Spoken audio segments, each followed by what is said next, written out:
एक कदम ईश्वर की ओर। उत्पत्ति प्रकरण 108वां सर्ग। राजा के चांडालों की उस बस्ती में बहुत वर्षों तक निवास करते समय अनावृष्टि से उत्पन्न दुर्भिक्ष से देश की दुर्दशा का वर्णन। राजा ने कहा, हे सभासद वृंद, तदनंतर क्रमशः समय बीतने पर मेरी आयु वृद्धावस्था से जर्जरित हो गई। मेरा मुंह तुषार से लदे हुए घास के तिनकों के तुल्य सफेद दाढ़ी मूछ से आच्छन्न हो गया।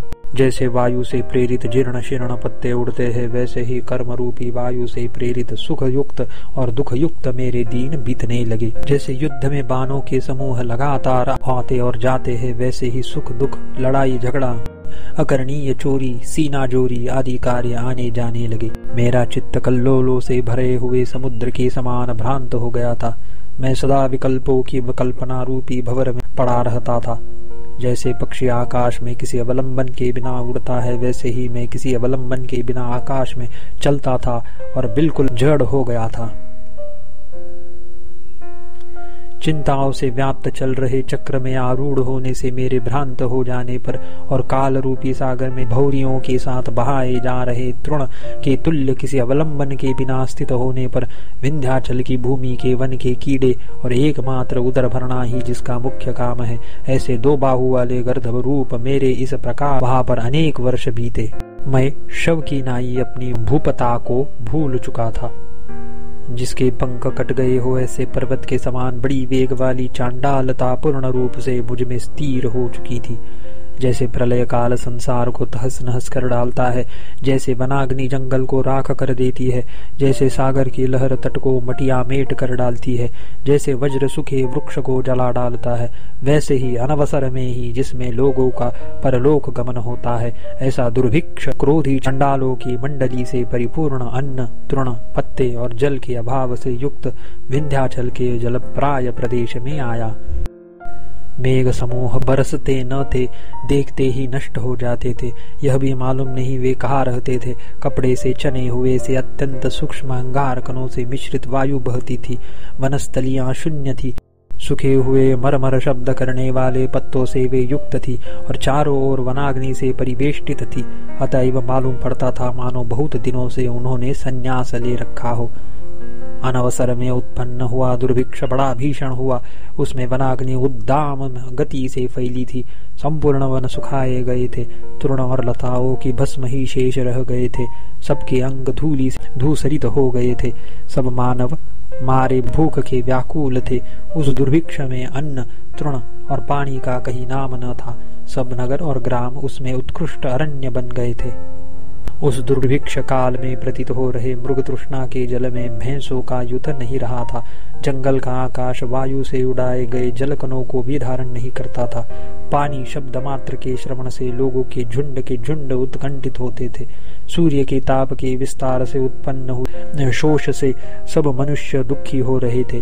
घास पत्ती खाने के उद्योग से अत्यंत क्षुभित हुए लोगों का उस दुर्भिक्ष में जीवन चला गया था।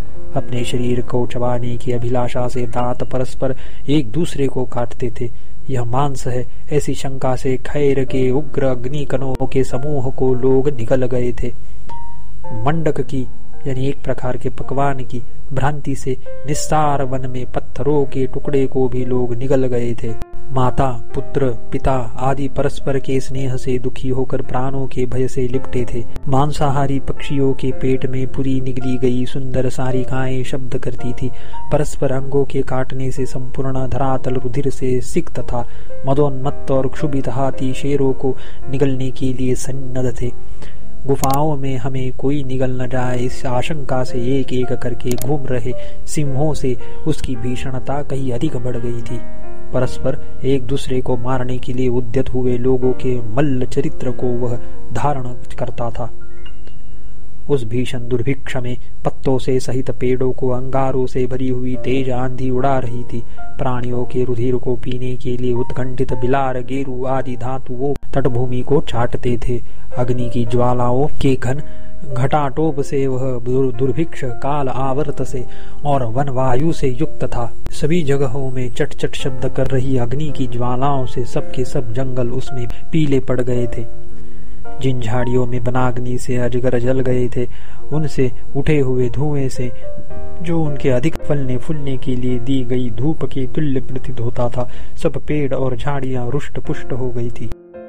वायु के झोंके से परिवेष्टित वनाग्नि की ज्वालाओं से संध्याकालीन मेघ के तुल्य सारा आकाश आच्छन्न था। उस दुर्भिक्ष में चारों ओर उद्दाम हाहाकार मचा था। वनाग्नि से उड़ी हुई भस्म से बिना दंड के छाते तने हुए थे।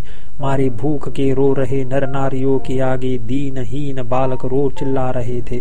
सब भ्रांत पुरुष दांतों से बड़े बड़े शवों के मांस को काट रहे थे। मांस के छोटे छोटे टुकड़ों को बड़े वेग से निगलने के कारण लोग खून से तर अपनी अंगुलियों को निगल रहे थे। उस दुर्भिक्ष में लोग नीले पत्ते और लताओं की आशंका से धुएं की नीड़ छवि को पीते थे। आकाश में घूम रहे गीध आकाश में उड़ रहे अंगार रूपी मांस खंड को निगल रहे थे, यानी आकाश में अंगारे इधर उधर उड़ रहे थे। उनने यह मांस पिंड है यह समझकर गिद्ध निकलते थे। परस्पर एक दूसरे के अंग को काटने वाले लोगों के पलायन से वहां बड़ी व्याकुलता हो रही थी। जोर से धसकती हुई अग्नि की भड़बड़ाहट से लोगों के हृदय और पेट फट रहे थे। गहरे गड्ढों में प्रवेश कर रहे वायु के झनकार के समान भीषण वनाग्नि की लपटें धधक रही थी। भयभीत अजगरों की फुफकार से वहां वृक्षों पर अंगार उड़ रहे थे। जो विंध्याचल का प्रदेश पहले बड़ा मनोहर था, वह इस प्रकार से प्राणी विनाशकारी दुर्भिक्ष को पाकर अनवसर में जिसमें देश नष्ट हो रहे हैं, वह शुष्क कोटर वाला होकर प्रलय काल में उगे हुए 12 सूर्यों की अग्नि से जले हुए जगत की तुल्यता को प्राप्त हुआ। वह देश जहाँ पर धधक रही अग्नि से जटायुक्त हुए वृक्षों में बह रही हवा के संचार से लोग बहुत पीड़ित थे, अग्नि सूर्य और सूर्य पुत्र शनैश्चर की क्रीड़ा भूमि रूपी घर की तुलना को प्राप्त हुआ। 108वां सर्ग समाप्त।